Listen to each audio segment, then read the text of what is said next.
Wewe mwanangu, cheki unavyowaka. Vipi? Wewe unafanya kazi gani mwanangu eh? Wewe unawaka hivi unapoa buti kali eh? Kisuti hiyo. Mimi na mishe zangu 2-3 nikipiga huku mahela yanaingia. Najaa yani. Basi niunganishe ndugu yangu. Acha wewe usigombe. Kuunganishe? Niunganishe kwa sababu unapofanya kazi mwanangu, niunganishe na mimi pia nitoke katika hali kama hii. Utaweza? Mimi naweza. Kwa sasa siwezi kama mwanaume. Oya, usiniangushe.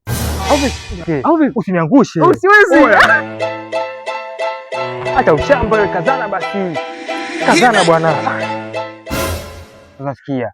Mimi ninapopata mahela yangu yote ni hapa kwenye kamari. Nipe basi utaratibu basi. Utaratibu. Oa mwana, mpe utaratibu. Haina ushanta wala ushentere. Alipolala mbuzi karambwa.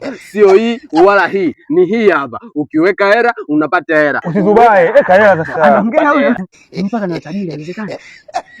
Ni hii hapa. Weka hera upate hera. Weka hera umeliwa. Umeliwa.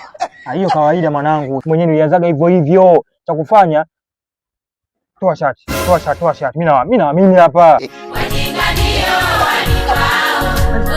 Poa, mtimle sawa na sasa. Hapa sio hii. Mpaka ni tajiri. Ni hapa umeliwa. Umeliwa tena. Ukataka basi kwa mvua suruali. Suruali.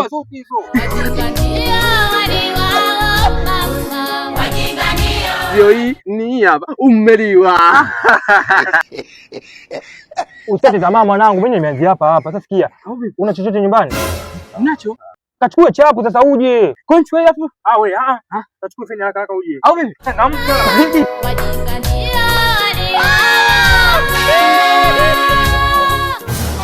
Mimi hapa hadi niwe tajiri. Weka feni hiyo. Umeliwa. Umeliwa. Sasa oya, usikate tamaa mwanangu. Mimi mwenyewe nimetokea hapa katika hii kamari na nimepata mahela mengi. Umeona? Sikia nikwambie, weka boxer hiyo. Niweke boxer. Sasa huyu